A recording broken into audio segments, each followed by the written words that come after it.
Halo teman-teman sekalian, nama saya Slamet Sugihartono. Saya merupakan mahasiswa semester 5 di Prodi PPKN di Universitas Negeri Jakarta. Di kesempatan kali ini, saya akan membedah jurnal Global Citizenship, Typology of Linguistic is Multiple Conception, yang ditulis oleh Laura Oxley dan Paul Morris.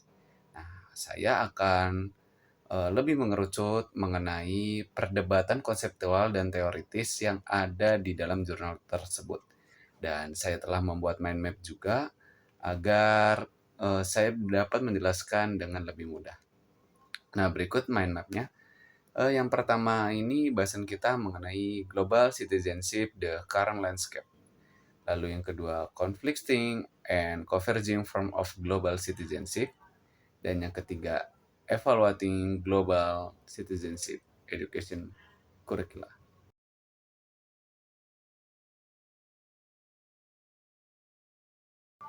Kewarganegaraan bisa dilihat dari banyak sudut pandang. Misalnya kita bisa melihat itu sebagai hak, status, atribut, atau praktik.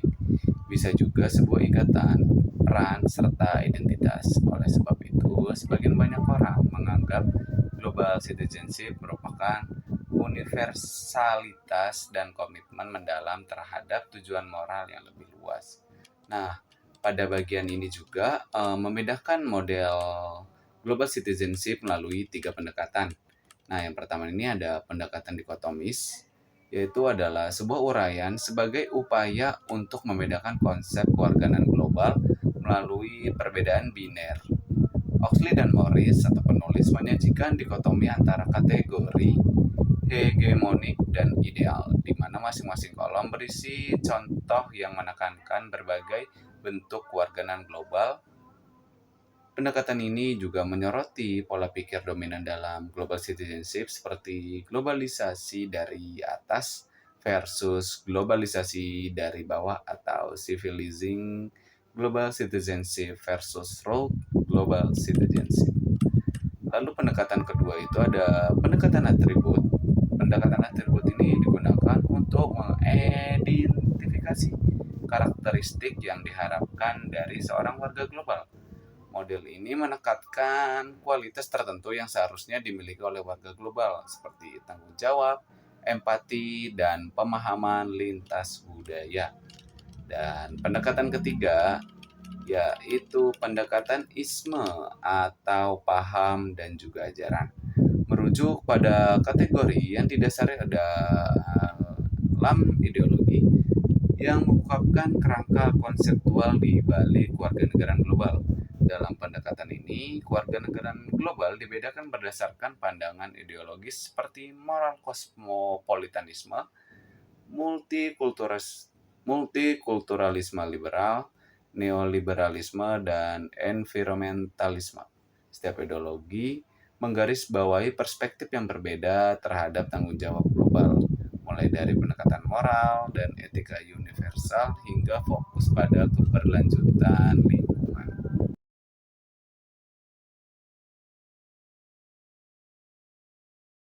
Dalam jurnal ini menjelaskan berbagai bentuk-bentuk kewarganegaraan yang terbagi menjadi 8. Dari bentuk-bentuk tersebut, ada yang bertentangan dan juga saling menyatu.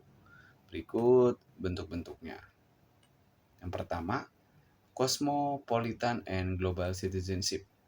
Ada 4 bentuk kewarganegaraan global yang digolongkan sebagai kosmopolitan, yaitu kewarganegaraan politik, moral, ekonomi, dan budaya.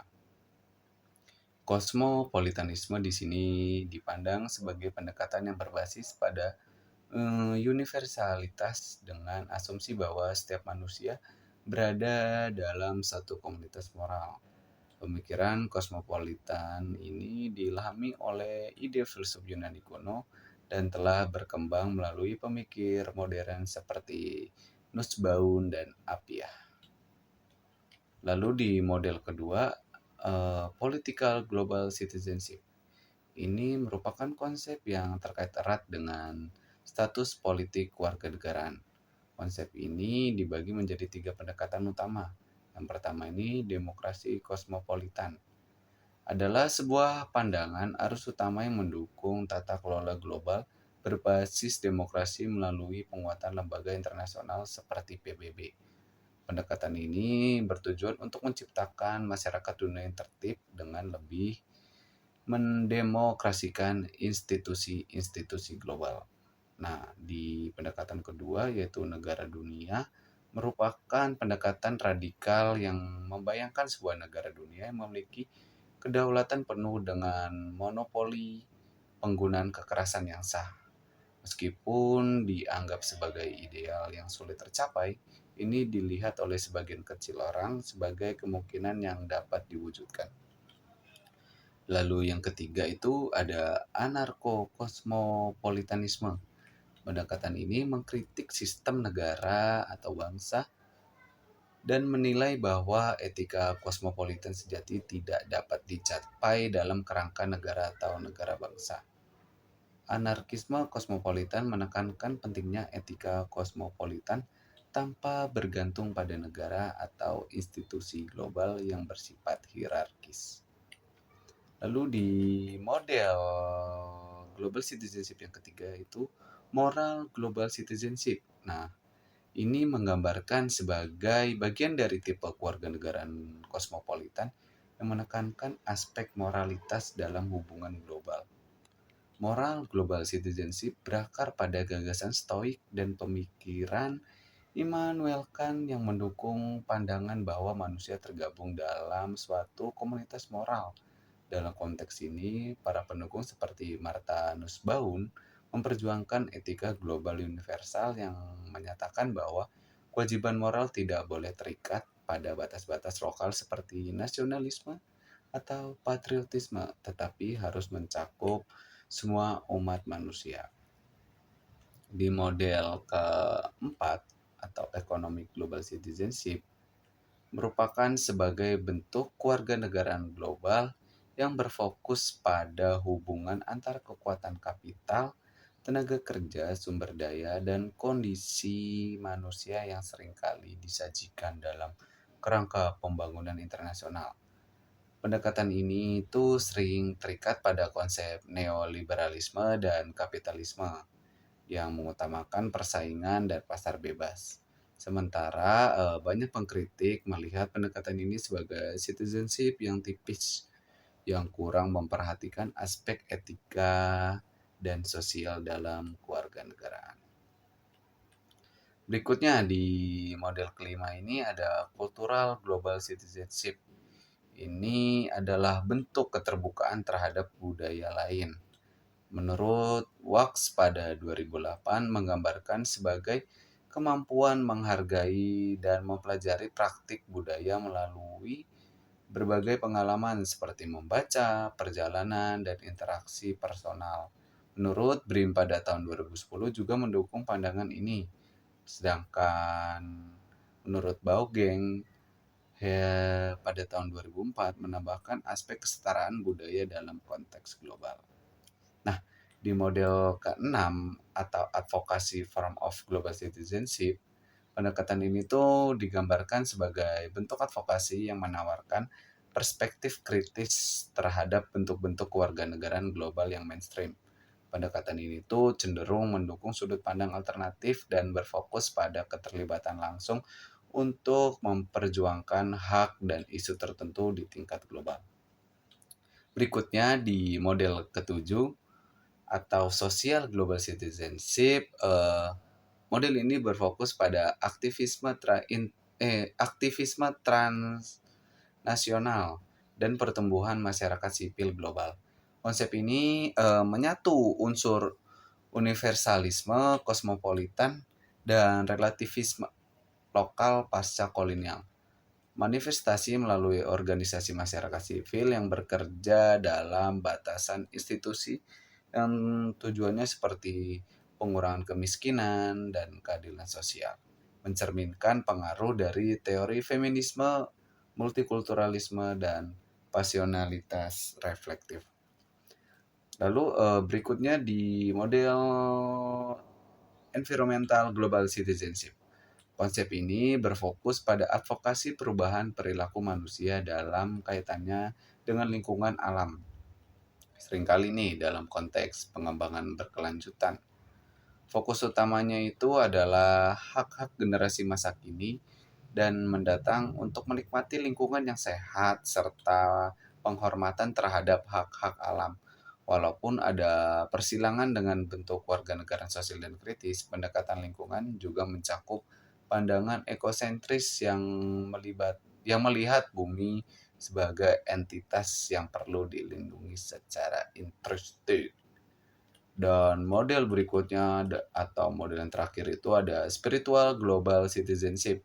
Konsep ini mencakup elemen spiritual dan non-alamiah dalam hubungan manusia, mempromosikan komitmen terhadap nilai-nilai seperti kasih, koneksi spiritual, dan juga kebahagiaan emosional. Pendekatan ini mencerminkan pengaruh ajaran agama dan pandangan humanistik yang menekankan kesatuan dan keseimbangan spiritual di seluruh dunia yang tidak bisa diukur dengan empiris biasa.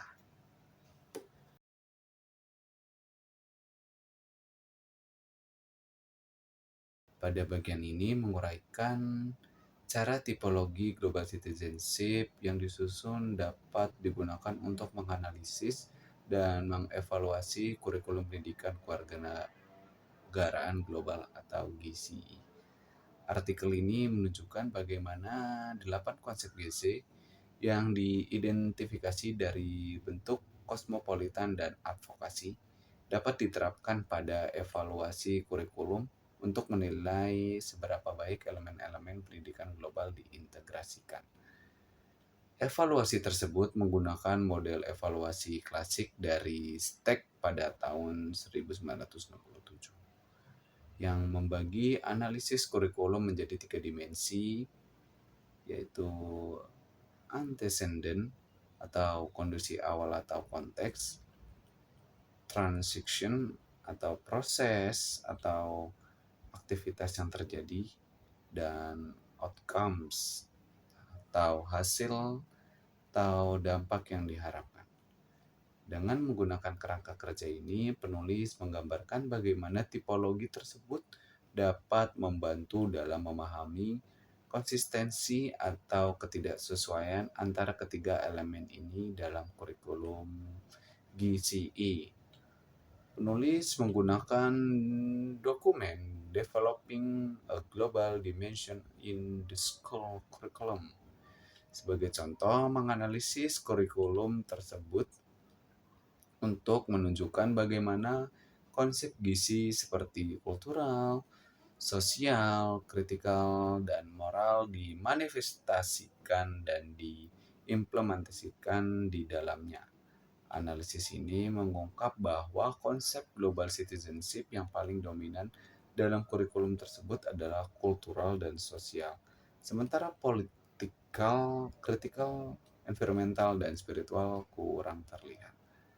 Kesimpulan bagian ini adalah tipologi gizi dapat menjadi alat yang berguna untuk mengevaluasi kurikulum dan menilai seberapa baik kurikulum tersebut mencerminkan tujuan pendidikan global, serta untuk mengidentifikasi area yang memerlukan perbaikan atau penyesuaian.